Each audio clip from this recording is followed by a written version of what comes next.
वालेकुम, मैं हूं फ़हीम खान। नेशनल सेविंग की अपडेट, प्राइवेट बैंकों की अपडेट, बजट, सरकारी मुलाजमिन की तनख्वाह, पेंशन, ईओबीआई की अपडेट के साथ आप लोगों की खिदमत में हाजिर हूं। रिक्वेस्ट आप लोग से यही है, अगर आप हमारे चैनल पे नए हैं तो चैनल को सब्सक्राइब कर दें, वीडियो को लाइक कर दें, वीडियो को शेयर कर दें, बेल आइकन को प्रेस कर दें ताकि डेली बेसिस पे जो हम आप लोग के लिए वीडियोज़ बना रहे हैं, चाहे वो नेशनल सेविंग से रिलेटेड हो, प्राइवेट बैंकों से रिलेटेड हो, बजट हो, सरकारी मुलाजमिन की तनख्वाह हो, पेंशन हो, ईओबीआई हो, वीडियो फर्स्ट ऑफ ऑल आप लोग को मिले और आप लोग ज़्यादा से ज़्यादा फ़ायदा हासिल कर सकें। जनाब, आज की जो हमारी वीडियो है वो है मॉनेटरी पॉलिसी का बैंकों के बैंक अकाउंट के मुनाफे पे क्या असर पड़ेगा। ठीक है, 2024 में इंटरेस्ट रेट में और कमी होगी या जो हो गया 20.50 इसी पर कायम रहेगा। ठीक है, इंटरेस्ट रेट में कमी के असरात। ठीक है, और जनाब आखिरी मौका है टीडीआर और सेविंग अकाउंट में इस इन्वेस्टमेंट का। ठीक है, आखिरी मौका है आपके पास, अगर आप टीडीआर में इन्वेस्टमेंट करना चाहते हैं या सेविंग स्कीमों में इन्वेस्टमेंट करना चाहते हैं तो इसका आखिरी मौका है आपके पास। मॉनेटरी पॉलिसी में जनाब 1.5% की कमी कर गई, मतलब इंटरेस्ट रेट 22% पे गायब था, इसको 20.50 पर आ गया। ठीक है, इंटरेस्ट रेट में कमी के प्राइवेट बैंक के मुनाफे पे क्या असर पड़ेगा, मतलब प्राइवेट बैंक के बैंक अकाउंट के जो सेविंग अकाउंट में बैंक अकाउंट में प्रॉफिट मिलता है आपको, उस पर क्या असर पड़ेगा। ठीक है, बैंक का प्रॉफिट रेट कम होगा, बैंक अकाउंट का प्रॉफिट, सेविंग अकाउंट का प्रॉफिट रेट कम होगा, बढ़ेगा या सेम रहेगा। ठीक है, इस पे आज हम बात करेंगे।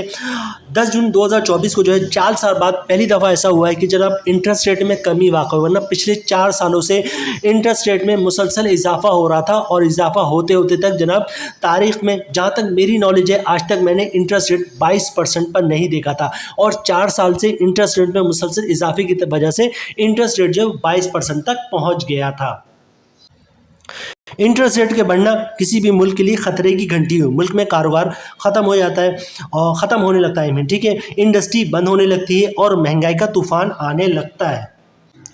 इंटरेस्ट रेट को अगर कम करके 3% और 4% पर ले आया जाए तो इसका असर क्या पड़ेगा। जो आटा और चावल हम 150, 200, 250, 300 रुपये खरीद रहे हैं, अगर इंटरेस्ट रेट जो है वो 3% और 4% पे आ जाए तो आटा और चावल जो 20 रुपये किलो हो जाए, ये असर पड़ेगा जनाब।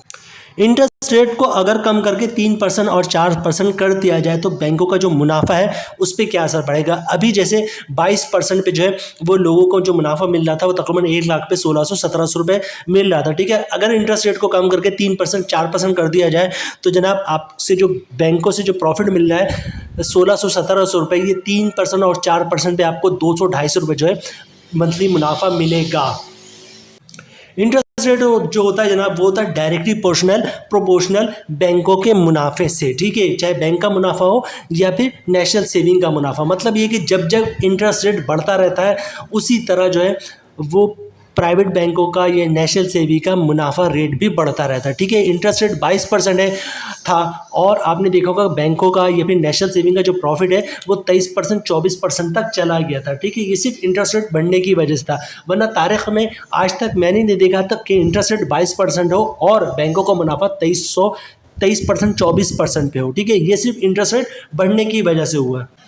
सिमिलरली जब इंटरेस्ट रेट बढ़ता है तो कायबोर में कराची इंटरबैंक ऑफर रेट में भी इजाफा होता है। इससे होता है कि जिन लोगों ने लोन लिया हुआ है उनकी लोन की जो इंस्टॉलमेंट की अमाउंट है वो बहुत ज़्यादा बढ़ जाती है। फॉर एग्जांपल एक शख्स ने 1 लाख रुपए लोन लिया था और उस वक्त इंटरेस्ट रेट जो वो 8% था। ठीक है, और उसको मंथली जो है 3000 रुपये महीना भरना पड़ता था। इंटरेस्ट रेट बढ़ के 22% चला गया तो उस लोन पे 1 लाख के लोन पे जो शख्स को 8000 रुपये महीना भरना पड़ता था अब उसको 16-17 हज़ार रुपये महीना भरना पड़ेगा। तो इंटरेस्ट रेट बढ़ने की वजह से कायबोर में भी इजाफा होता है, जिसकी वजह से जो है क्या होता है, कोई किसी कंपनी ने लोन लिया हुआ हो या किसी इंडिविजुअल शख्स ने लोन लिया हो तो उसकी जो इंस्टॉलमेंट होती है उसमें बहुत ज़्यादा इजाफा हो जाता है, क्योंकि मार्कअप की जो अमाउंट होती है, प्रॉफिट की अमाउंट जो होती है, बैंकों का जो प्रॉफिट होता है वो बहुत ज़्यादा बढ़ चुका होता है। इंटरेस्ट रेट जो है कम हुआ जनाब, और इंटरेस्ट रेट कम होने की वजह से होगा क्या जनाब, बैंकों का मुनाफा जो है वो कम होगा। जैसे जैसे इंटरेस्ट रेट कम होता जाएगा बैंकों को मुनाफा कम होना शुरू होता है, और जब बैंकों का मुनाफा कम होने लगता है तो लोग क्या करते हैं, अपनी इन्वेस्टमेंट बैंकों से निकाल कर दूसरी जगह पे इन्वेस्ट करना शुरू करते हैं। जैसे प्रॉपर्टी में इन्वेस्ट कर दिया, आपको पता है अभी प्रॉपर्टी जो है वो बिल्कुल स्टॉप है या बिल्कुल ही काफ़ी हद तक नीचे है। ठीक है, उसकी वजह क्या जनाब, लोग प्रॉपर्टी में इन्वेस्टमेंट नहीं कर रहे, खरीदो फरोख्त जो है वो प्रॉपर्टी का नहीं कर रहे, क्योंकि बैंकों का इंटरेस्ट रेट बैंकों का प्रॉफिट बहुत अच्छा है तो लोग अपनी सारी इन्वेस्टमेंट जो है उन्होंने बैंकों में रखा हुआ, उस पर अच्छा खासा मुनाफा हासिल कर रहे हैं। जैसे ही बैंकों का मुनाफा कम होगा लोग अपनी इन्वेस्टमेंट निकालेंगे बैंकों से, या तो प्रॉपर्टी में इन्वेस्ट कर देंगे या फिर स्टॉक एक्सचेंज में कंपनी के शेयर में इन्वेस्टमेंट कर देंगे। ठीक है, जब बैंक का प्रॉफिट कम होता है तो लोग प्रॉपर्टी में इन्वेस्टमेंट करते हैं, तो होता क्या है जनाब, प्रॉपर्टी का जो वैल्यू है वो तेज़ी से ऊपर आने लगता है। इसी तरह जब लोग पाकिस्तान स्टॉक एक्सचेंज में कंपनी के शेयर में इन्वेस्टमेंट कर देते हैं तो उससे क्या होता है जनाब, शेयर की प्राइस बढ़नी शुरू हो जाती है और जो कंपनी है उन कंपनियों के पास पैसा आ जाता है। उनको जब कंपनियों के पास पैसा आता है तो वो क्या करते हैं, बिजनेस को बढ़ाते हैं, बिजनेस में मजीद लगा देते हैं। उससे क्या होता है जनाब, कंपनी को में मजीद बढ़ने में, कंपनी में की इन्वेस्टमेंट बढ़ती है, उनके पास पैसे आते हैं, वो मजीद बिजनेस करते हैं और ज़्यादा प्रॉफिट कमाते हैं। ठीक है, तो इंटरेस्ट रेट कम होगा तो इससे क्या होगा जनाब, आपके लोग पैसे जो बैंकों से निकाल लेंगे और बिजनेस में इन्वेस्ट कर देंगे। इस वक्त जनाब जो इंटरेस्ट रेट कम होने के बाद जो है 20.5 जो है 20.5 जो है 50 जो है वो इंटरेस्ट रेट हो गया है। ठीक है, अब जनाब हुआ ये कि 10 जून 2024 को जो है मॉनेटरी पॉलिसी में जो है इंटरेस्ट रेट कम होने की गई है और बैंकों का मुनाफा जो है वो 1 जुलाई 2024 से जो है वो कम होना शुरू हो जाएगा। क्योंकि बैंकों में इसका सिलसिला ये होता है जनाब कि कुछ बैंक ऐसे जो हर महीने अपने प्रॉफिट रेट की अनाउंसमेंट करते हैं कि हमारा प्रॉफिट रेट इस महीने से ये है। ठीक है, कुछ बैंक ऐसे जैसे HBL है, वो हर 3 महीने पे जो है प्रॉफिट अनाउंस करता है कि पूरे 3 महीने तक यही हमारा प्रॉफिट रेट होगा। 1 अप्रैल को HBL ने जो है प्रॉफिट की अनाउंसमेंट की थी कि 1 अप्रैल से लेकर 30 जून तक जो है हमारा प्रॉफिट रेट यही रहेगा। तो इसी तरह तमाम बैंक, इसी तरह MCB है, दूसरे बैंक है, तो 1 जुलाई 2024 से जो है बैंक जो है दोबारा अपना प्रॉफिट रेट अनाउंस कर देगी कि चूँकि इंटरेस्ट रेट कम हुआ है तो बैंक का जो है वो प्रॉफिट रेट भी रिवाइज होगा, मतलब उसमें 100% कमी आएगी। ठीक है, अब 22% पे तकरीबन एक एवरेज जो बैंक है वो 20 से 21% के दरमियान जो है मुनाफा दे रहा था। अब इंटरेस्ट रेट तकरीबन 1.5% कम हुआ, तो लोग सवाल करेंगे जनाब प्राइवेट बैंक हो या नेशनल सेविंग्स में कि प्रॉफिट में कितना कमी होगी। तो सिंपल मैं आपको बता दूं कि जैसे 22% में बैंक आपको प्रॉफिट दे रहा था 20 से 21%, अब इंटरेस्ट रेट कम हो गया, वो हो गया 20.50, तकरीबन बैंक जो आपको प्रॉफिट देगा वो 18 से 19% के दरमियान देगा। आज की वीडियो का जो एक मेन सबसे बड़ा मकसद बनाने का वही था कि जनाब दिसंबर 2024 तक जो है वो इंटरेस्ट रेट में और कमी होगी, मतलब इंटरेस्ट रेट 22% था, फिर 20.50% हुआ और दिसंबर 2024 तक जो है आपका इंटरेस्ट रेट कम होकर ये तकरीबन 17 से 18% पे चला जाएगा। ठीक है, 17 से 18% पे। तो इसी तरह आपके जो बैंकों का मुनाफा है वो भी बतदरीज कम होता चला जाएगा।